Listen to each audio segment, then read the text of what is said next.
In a world where far too often people feel like they don't have enough, be it enough jobs, enough money, enough opportunity, even enough love.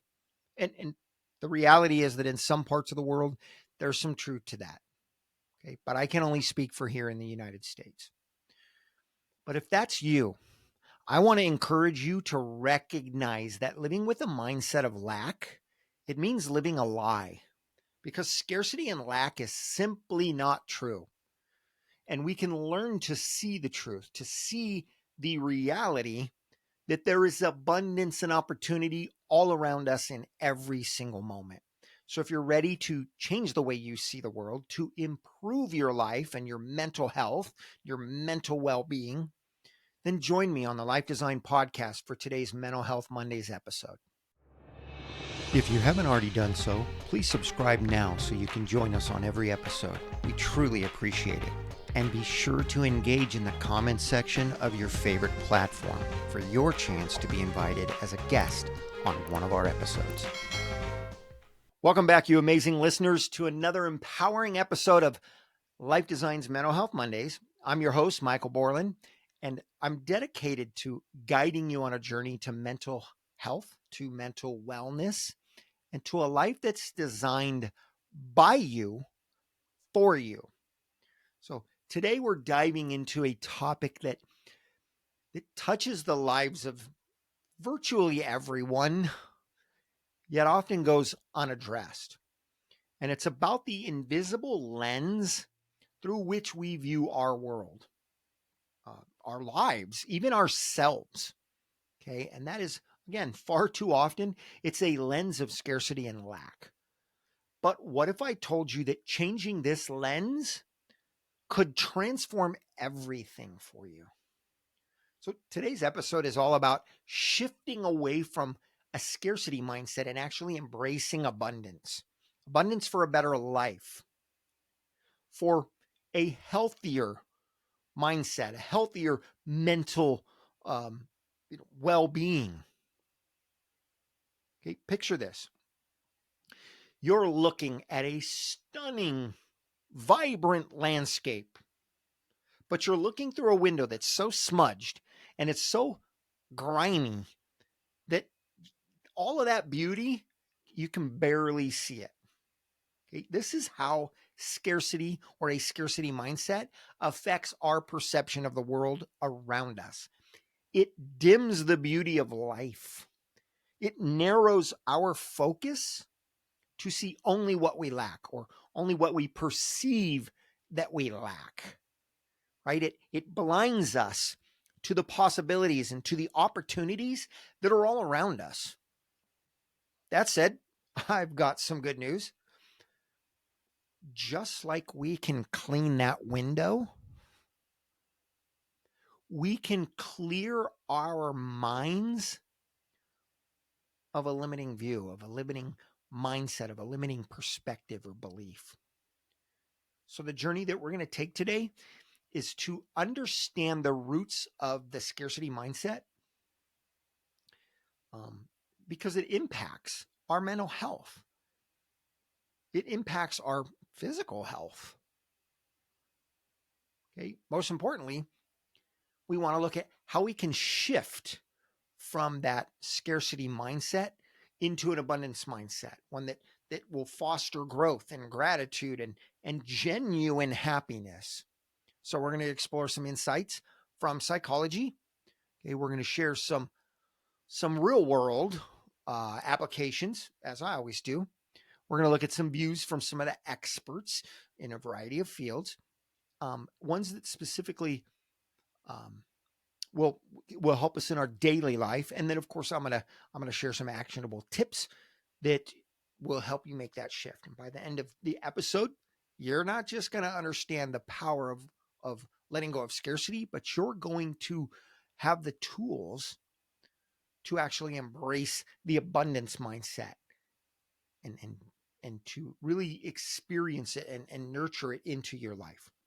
So whether you're sipping your morning coffee, whether you're driving to or from work, or even if you're winding down for the evening, I'm going to invite you right now to listen with an open mind, with an open heart, and join me, because this is really an eye-opening um, journey. It's enlightening, honestly. So I guess the question is, are you ready to clean your window? Okay, are you ready to change the way that you see the world? I hope so, because we're about to dive in. So I want to say this. I'm going to move quickly, and I'm going to be vulnerable, and I'm going to tell you why we're going to move very quickly. Because we just recorded this without hitting the record button. Yep, you got it. We had one of the cameras recording and not the other one. So, yeah. So let's get started. At least I wasn't doing this one live. So imagine this. Imagine we're walking through life with a pair of glasses on. Okay. And these glasses highlight for us what's missing, but they ignore the abundance, the opportunities that surround us everywhere we go. Can you imagine that? I hope so, because that is the essence of having a scarcity mindset.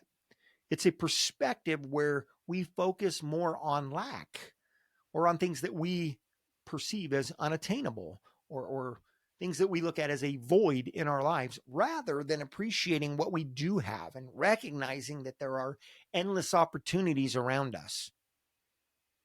And the concept of scarcity, it goes way beyond just feeling like we don't have enough. Okay, it has a deep influence on our thoughts and our emotions and our behaviors.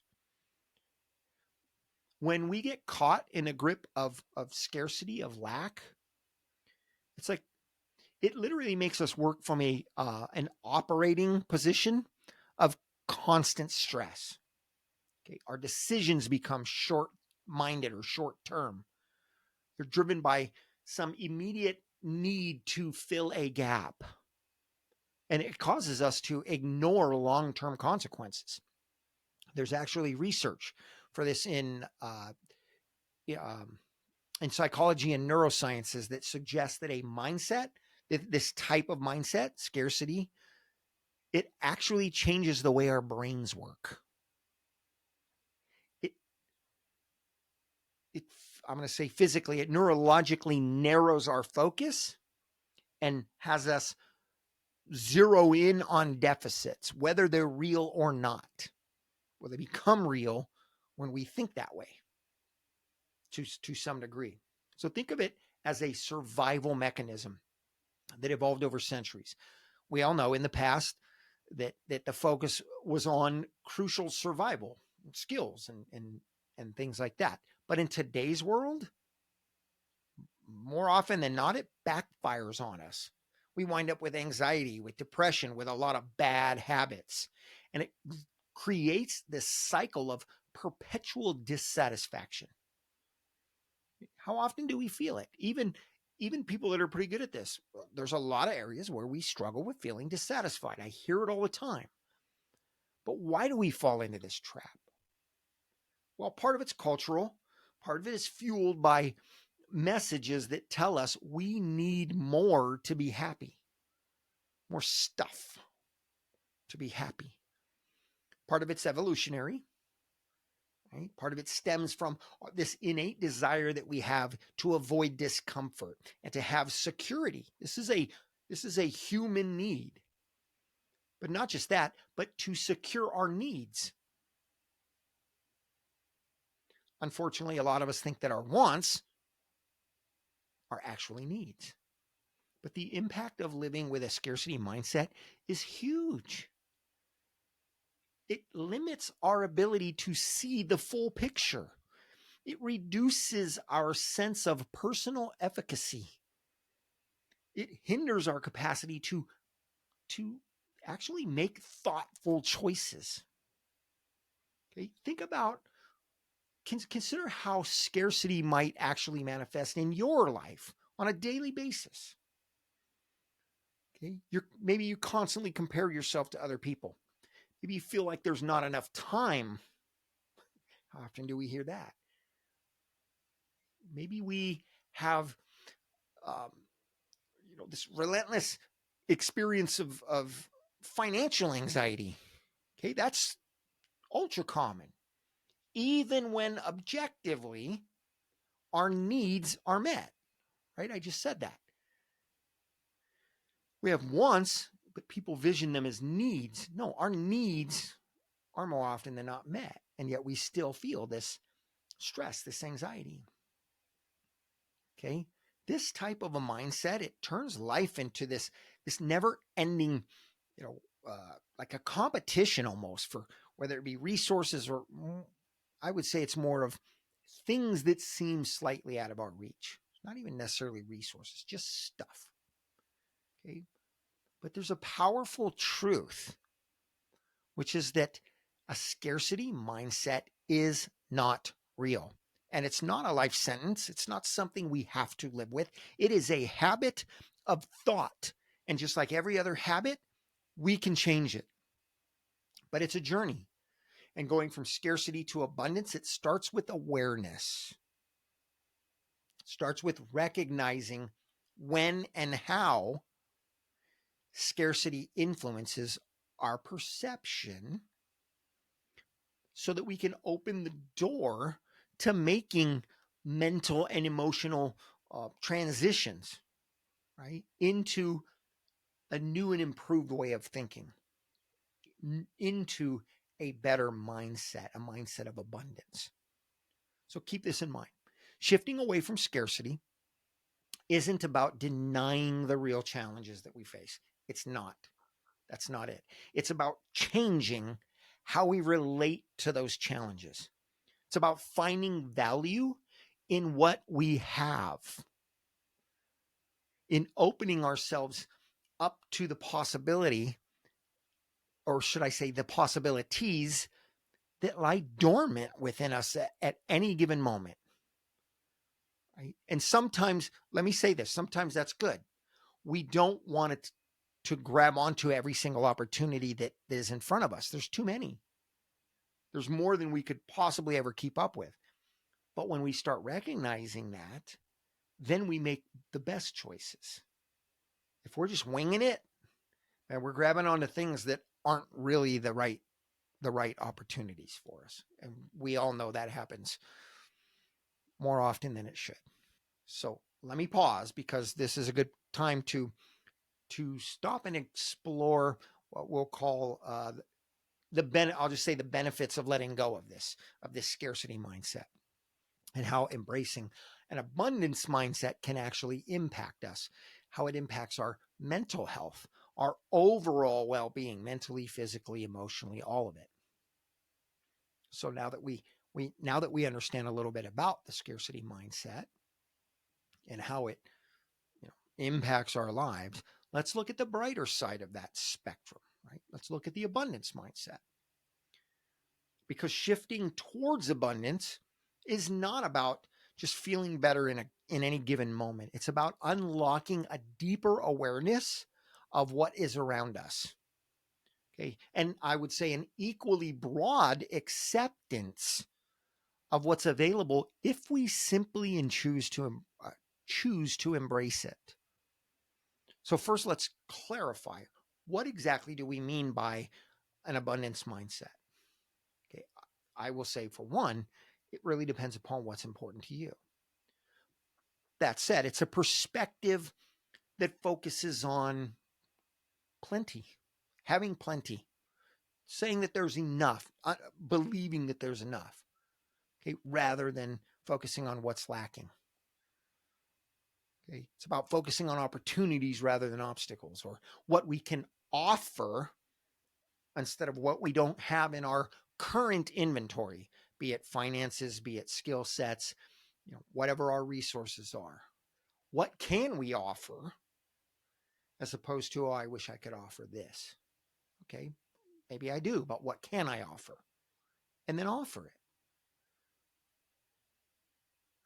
This is a mindset that fosters a sense of sufficiency, of gratitude, of generosity. Okay, it fundamentally alters how we engage with the world around us with people around us, even with ourselves. Adopting an abundance mindset initiates a physiological shift inside of us. And there's studies that have shown that when we focus on abundance, we experience a decrease in stress, in anxiety, and things like depression, and and life just simply gets better. And it's scientifically backed. Okay? This is not a temporary relief either. It's a lasting change. Um, say in literally in how we perceive and how we react to the world around us. But why is that? Again, because abundance reduces the psychological strain that we get from scarcity. It frees our mental resources and our emotional resources for things that are more creative, more thoughtful, for positive engagements with life's challenges as well as with life's opportunities. Right? One of the most compelling benefits of embracing abundance is the boost that it provides to us in our creativity and in our emotional, mental, and emotional resilience. Right? With a mindset that's focused on possibilities, people are we're more likely to think outside of the box. We're more likely to recognize solutions where other people just see problems. We bounce back better from the setbacks that we are going to experience in life.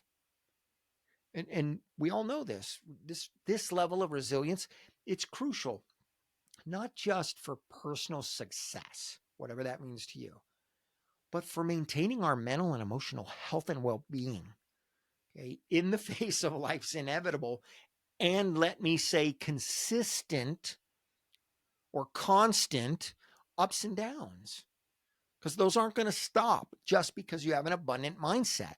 They're going to reduce, they're not going to stop. And that abundance mindset gives you resilience. Okay, let me also share this. This type of a mindset, abundance, has a ripple effect on relationships. Okay, when we view our emotional resources, all our resources, but specifically our emotional ones, as being plentiful, as being available, we are more inclined to share our time, our energy, our love, our finances, our everything with other people. I mean, this creates a positive loop, so to speak, that literally strengthens even just common social bonds. Okay, it helps us provide a strong support system for ourselves and to be one for others. And that we all know humans need interaction. So this nurtures our mental, physical, and emotional health.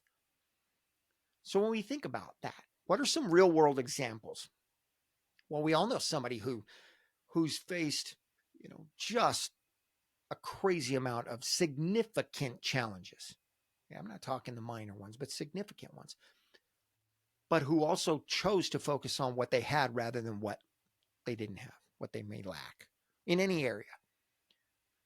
And we know that those people are more willing to volunteer to help others who are in need. And we also understand, most of us understand, that the best way to get out of our own funk, so to speak, is to focus on someone else. Okay. Again, science backed, proven. Okay. What about somebody who practices daily gratitude? They make it a habit to recognize and to appreciate the things in their lives, regardless of how small those things may be. These are practices that not only enhance our personal well-being, but they contribute to a broader culture of abundance. What do I mean by that? I mean, it uplifts the people around us. There's science. There's a science that's focused on gratitude. If you haven't researched this, you should. There's research in what's called positive psychology, okay, that reinforces the power of gratitude as a core or a core component, that's a good way to put it, of an abundance mindset. Because gratitude not only improves our mental health, but it's been linked to better physical health. It's been linked to more meaningful relationships. We just shared that. To a more fulfilling life. And it's literally a testament to how shifting our focus from scarcity to abundance, how it can have what I will call a comprehensive benefit, meaning an all inclusive benefit all the way around in life. Simply put, letting go of scarcity and embracing abundance, an abundance mindset, changes how we see ourselves, how we interact with other people, literally how we face the world and the experiences that we have in it. So what are some proven practical steps, some strategies or exercises that we can use to cultivate an abundance mindset? I'm going to try to move quickly through these. I want to look at I want to draw off of three different areas, some expert material from three different areas. One being therapy, one being coaching, be it life, business, high performance, but also mindfulness practices in and of themselves. Yes, they're included in therapy, they're included in coaching, but in and of themselves. So when we're shifting to a mindset of abundance, it's essential to translate our understanding of of scarcity or of an abundance mindset and and transform that into practical everyday actions. Okay, it's one thing to understand it, it's another thing to actually create practical steps that you can take to cultivate. Okay, and by cultivate, I use the word cultivate on purpose. So there's a difference between creating something brand new and then cultivating it over time. It's like feeding it, right? You can create something, but to help it grow, to help it thrive, you cultivate it. Let me say it this way: cultivating an abundance mindset, it's not about a one-time shift. That's not it. It's about adopting a series of practices and perspectives that will gradually rewire your brain, will rewire your habitual patterns of how we think and how we feel. So with that in mind, let's look at some actionable strategies that are backed by, by experts. And we're going to look at some expert insights that will help you in your daily life. The first one we'll mention is mindfulness and awareness practices. Okay, this is the first step towards an abundant mindset. It's developing a keen awareness of, I'm going to say, of um, when and how we get these thoughts or these feelings. Okay, it's inevitable. It's what's the word I'm saying? Invaluable, right? If you think about it, this awareness, it teaches us to observe, okay, our mental habits without judgment. It helps us recognize, I guess a good way to say it's when we're slipping back into this scarcity thinking, right? Here's a simple mindfulness exercise. Okay. Breathing, mindful, or what we would call intentional walking or sitting. I talked about this in an episode last week. These things can help anchor us into what is literally the present moment. And the present moment is where abundance actually resides. Okay. Think about that. You're going to have opportunities out in front of you, things that will affect you next week, next month, next year. But if we're not recognizing them today, we're going to miss them. Doesn't mean they weren't there. It doesn't mean we didn't have the opportunity to grab hold of it. It was there, we just missed it. To recognize it, we have to be present in the moment to be able to see this is available to me now. It's going to take me some time to walk into it and to see that effect in the future. So that is a key. That is extremely important to recognize. Okay. Right now in the moment is where abundance, where it is. It's nature. This is the way God created the world. There's a couple of experts in psychology and mindfulness. I mentioned John Kabat-Zinn a week or two ago. Um, Tara Brach, I believe is how you say her name, Brach. Okay, they offer a wealth of resources that can help guide us, in this type of practice, in a mindfulness.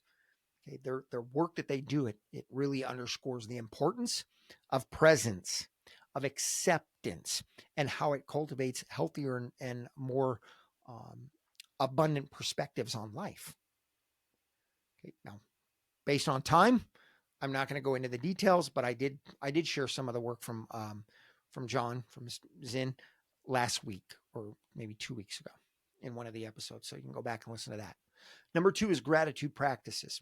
We shared this earlier. I just mentioned it again. One of the most powerful tools that you can use to create an abundance mindset and to cultivate it is gratitude. And it can be as simple as keeping a journal, okay, where say three things that you're grateful for. Now, this should be done daily. When it comes to gratitude, consistency is the key. Making it a daily habit. Okay, this helps us shift our focus from what's missing in our life. Things I'm not saying things that we want, though sometimes, things that we need. I'm talking things that we want. Because most of our needs are already met, the majority of us. There's some research that was done by Dr. Robert Emmons. He's a leading expert in the field of gratitude, and he highlighted um, the incredible impact that gratitude has on our well-being, our overall well-being.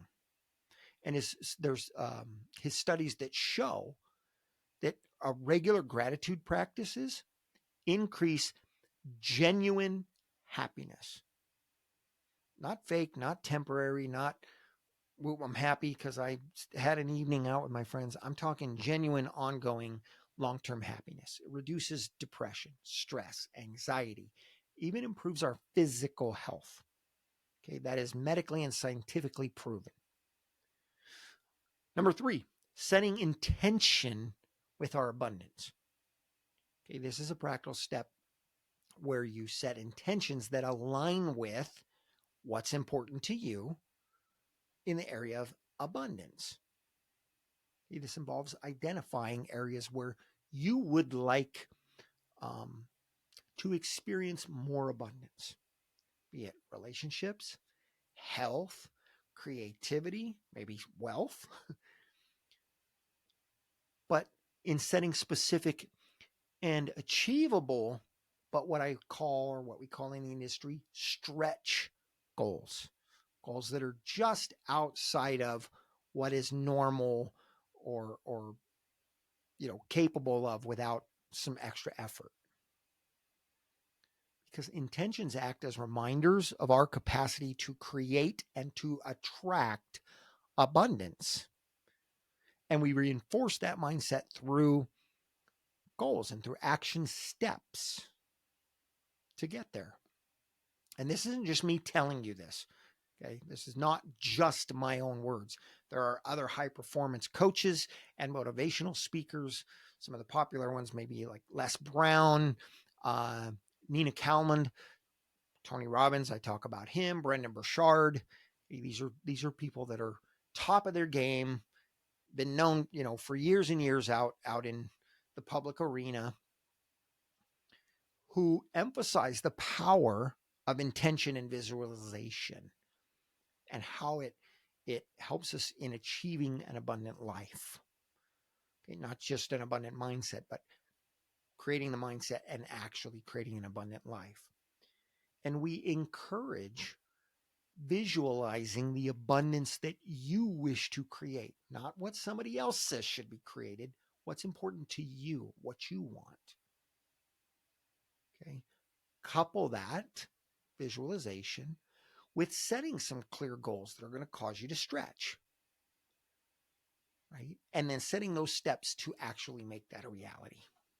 So those are, combining those together are a huge key. So let's go. Number 4 was, that was number 3. So number 4 is cultivating an abundant environment, right? That some space that you're in that represents abundance to you. Example, myself, I've got about 150 books in this room alone, in this studio room where I do some recording. I've had hundreds more, but I gave them away. So let me be clear that abundance doesn't always mean having more stuff. Abundance may mean I have so much I can give some away. Okay. Another thing for cultivating an environment could be space itself, creating more space. Again, give some stuff away. If you've got more furniture in your room than you need, get rid of some of it. That creates abundance in your life as well. Outdoors. Okay. There's experts in the environmental psychology who note that spaces that reflect abundance are often through light, more light. Again, more space, meaning you don't have a bunch of stuff crowding you in. Doesn't have to be a big room, but if it's overly packed with stuff, then it doesn't feel abundant. Nature is huge. That's why I've got plants in here. So these are things that promote an environment of abundance. A couple of other convenient resources. Let me share this for creating abundance. For anybody who wants to dig a little deeper into practicing abundance, consider some different materials. Okay, there's experts in the field.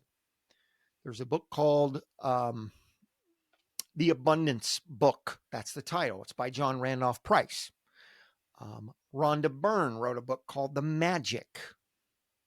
Okay, both of these books offer practical insights that are going to help you on a daily basis. Okay, they're good books to read. I suggest you get them. I'm going to suggest mine as well. You can see it in the background. Improve your thoughts, improve your life. But I'm going to encourage you to read a broad spectrum, to engage in a broad spectrum of resources. Okay, podcasts. This podcast, the LifeDezign podcast, both the Mental Health Mondays like today and the coaching series on Wednesdays. Right now, we're going through 70 tips from that book. Okay, another podcast that's fantastic, The Tim Ferriss Show. If you're not familiar with Tim, listen to his podcast. Okay, both of our podcasts frequently give you or provide for you inspiration, right? Practical advice and tips and strategies to living a life of abundance or with an abundant mindset so that you can create abundance. And the simple fact is, embracing abundance as a mindset impacts every aspect of our lives, every single aspect. It requires patience. It requires practice. It requires some consistency as we begin to shift our mind, shift how our brain works to move us away from thinking scarcity, from a scarcity perspective, to a perspective of abundance, so that we can step into a life of abundance and of possibilities. So let's look at specifically, I want to arm you with 7 of the most popular and proven practical tips. They're actionable strategies that are designed to help you gradually shift your mindset. These literally are going to help you lay a foundation for a life that's filled with abundance and gratitude and joy and just genuine happiness. Simply put, a better life. Okay? You've heard all these before, probably from myself if you listen to my podcast or materials or read my book. You hear them all the time. So we're going to keep it simple. We're going to move fast. Number 1, recognizing and acknowledging your scarcity thoughts. What do I mean? What's the tip here? Use a journal. We talk about journals all the time. I am guilty of struggling to keep journals, and I love to write. But if you begin to note down moments that you feel scarcity creeping in on you, okay, throughout the day, keep a little pad in your pocket, in your bag, your briefcase, whatever it is, your drawer at work. I don't care if it's if the scarcity thought is about money or time or something in a relationship. You wish, I wish I had a better relationship with my boss or my coworker or whatever. Okay, what do we do with that? Well, the action step for that is at the end of each day, you review this journal. It can literally be 3 minutes. You challenge every one of those scarcity thoughts. Ask yourself, is it true? Is that really true? Do I really believe that? Does it make sense in my life? Or this one, and this one actually. Ask both. How can I view this situation through a lens of abundance? What can I do personally to improve upon that? Item number 2, practice number 2 is gratitude. Daily gratitude. This has been a theme through the whole episode. It's been a theme through most episodes on mental health and on a better life in general. Practice daily gratitude. Start your day and end your day by listing out 3 things that you're grateful for. I don't care what they are. They can be as simple as your warm cup of coffee in the morning, the comfy pillow that you had, a message you received from your friend on, a text message or something. It doesn't matter. 3 things you're grateful for and switch them up. Make it a ritual for yourself. You can use an actual journal, a notebook, an app on your phone. You can share it with loved ones. Sit around the table at night and everybody gets a turn to say 3 things or even 1 thing that they were grateful for that day, genuinely grateful for. Maybe it's the fact that it's almost over. I don't know what your day's like. It works. It's science-backed. It works. Make it a routine. Number 3, set small, achievable goals toward adopting your abundance mindset.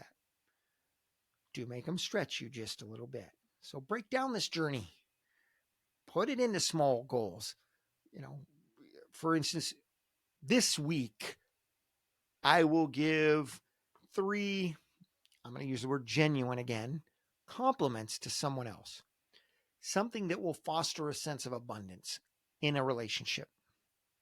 Maybe that's not with a stranger, could be, but say 3 people that you would consistently interact with. Family member, a friend, a coworker, person at the grocery store. Give them a genuine compliment in a way that that fosters a sense of abundance. So if you say, how are you? And they say, oh, I'm good. Or maybe make it a little more genuine of a question. How's your day been?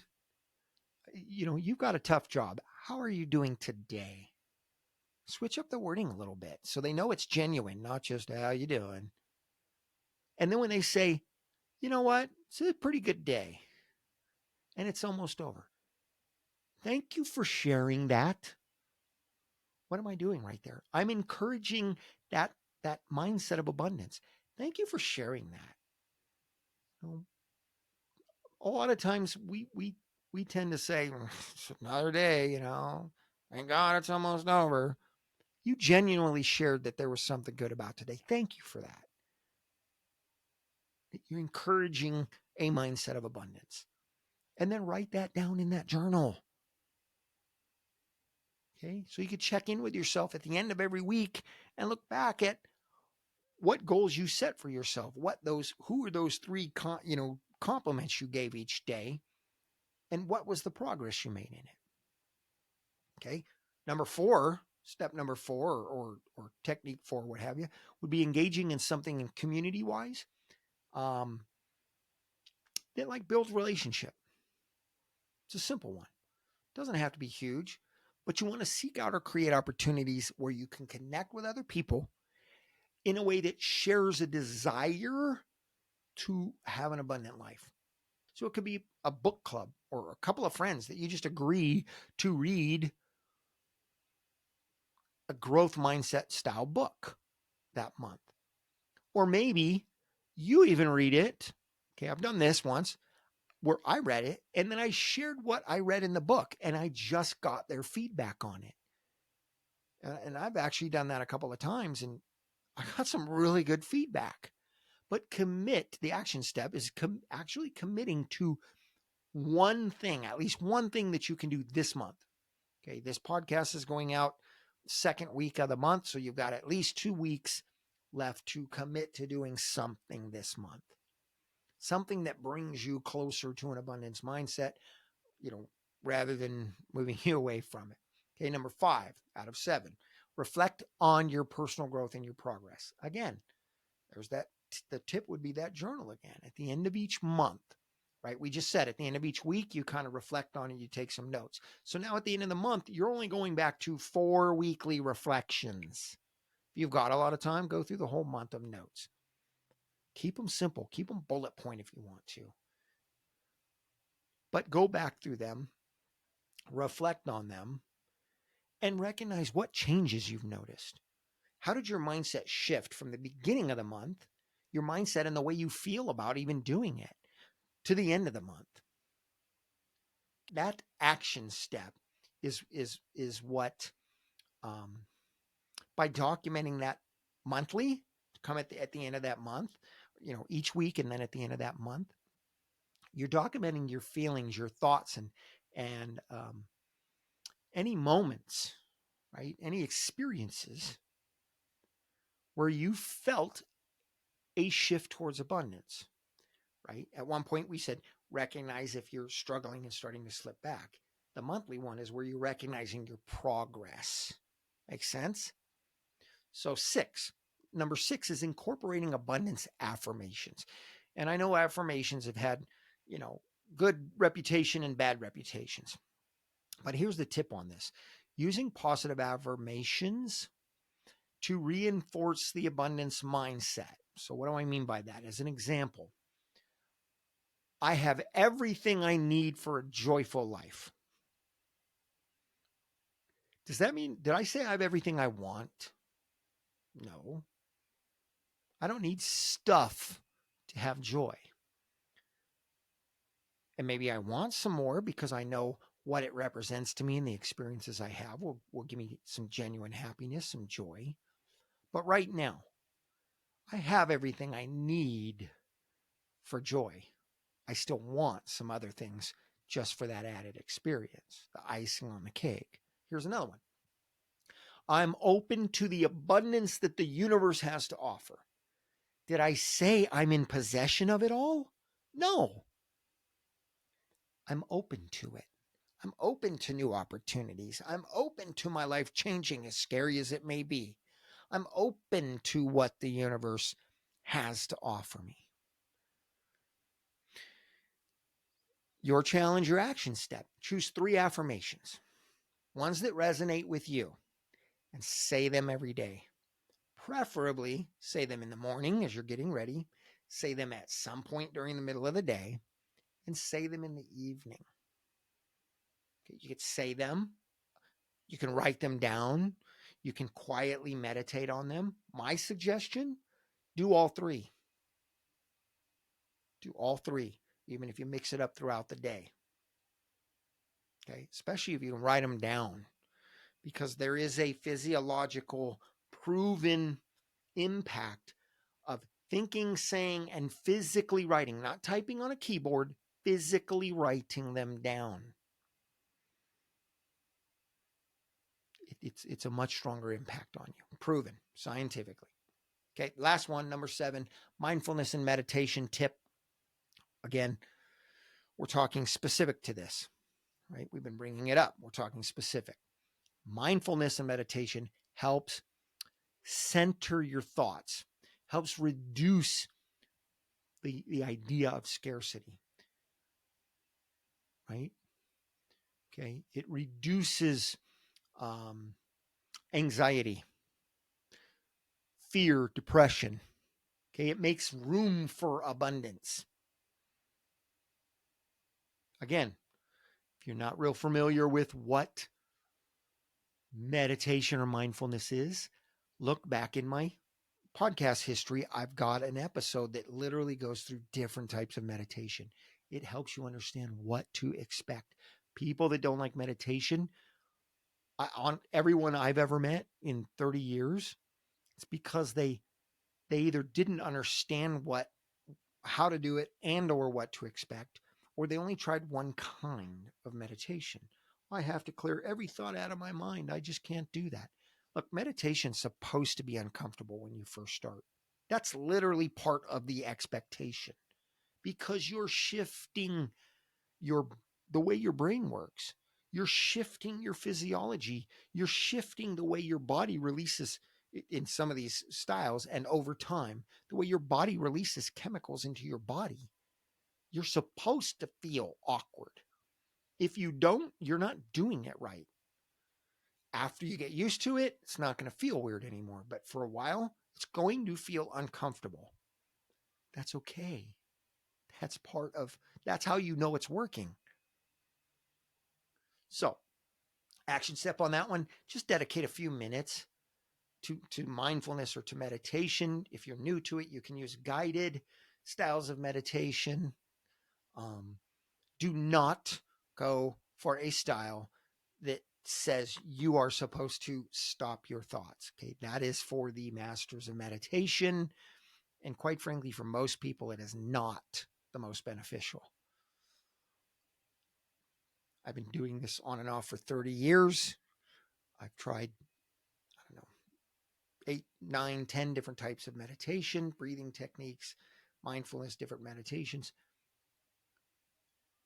I guarantee you can find one that will work for you. And if you give it a month or two of practicing it, you'll get over that weird feeling, that uncomfortable feeling, and the benefits you get will be mind-blowing. Enough said.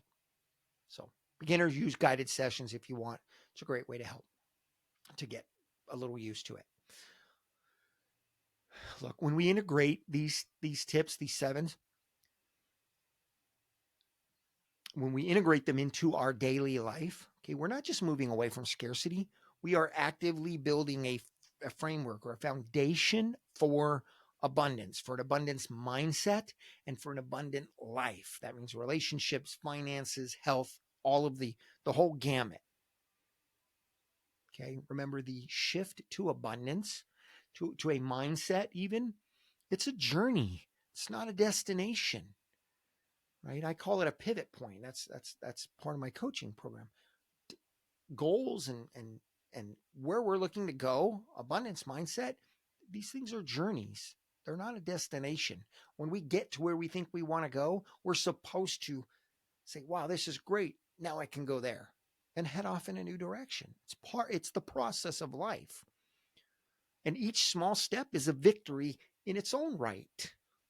So embrace that. That is a mindset of abundance. Okay, these things are crucial to empowering you, empowering yourself with the tools that you need to make tangible changes in your mindset and in your life. And remember this, these are bridges. They bridge the gap between understanding a mindset or a concept of abundance and actually living it out in your daily practice. I want to emphasize this. Changing your life, your mindset, and then your life is not a passive process. You personally have to work at it. No one else can do this for you. You have to work at it. Not sit passively, actually take steps to make it happen. But you can do it. You just need to have a realization. You're not going to sit once and be a master meditator and next week life's great. Everything that you wanted falls into place that fast. Doesn't work that way.